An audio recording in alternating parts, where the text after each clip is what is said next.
শুভ সকাল বন্ধুরা। প্রত্যেকদিনের মতো ছেলের সাথে যুদ্ধ শুরু হয়ে গেল। ওর স্কুল আছে, ওকে রেডি করতে হবে, ওকে ফ্রেশ করিয়ে দিয়ে দুধ বিস্কুটটা ভিজিয়ে রাখলাম। আর ওদিকে চলে গেলাম একটুখানি, আমার প্রচুর জামাকাপড় জড়ো হয়েছিল, সেগুলো কাচতে হবে। প্যান্টের পকেটে হাত দিলাম, পুরো ফক্কা, কিচ্ছু নেই।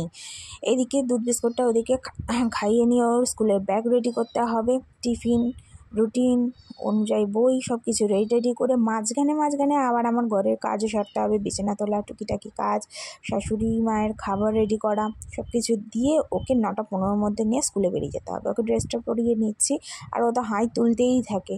তো হাই আর শেষ হয় না, 9টাই হোক আর 9:30 হোক। শাশুড়িমাকে খেতে দিয়ে দিলাম, আমি নিজে রেডি হলে টুং করে ওকে নিয়ে বেরিয়ে পড়লাম। এটা হচ্ছে আমার স্কুল, আর ছেলেকে নিয়ে এবার ছেলে স্কুলে ঢুকিয়ে দিলাম।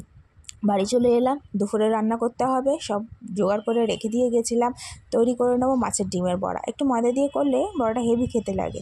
চলো, ওকে স্কুল থেকে ফিরে এসে গরম গরম ডাল ভাত আর মাছের ডিমের বড়া পটপট করে ফেটেছিল।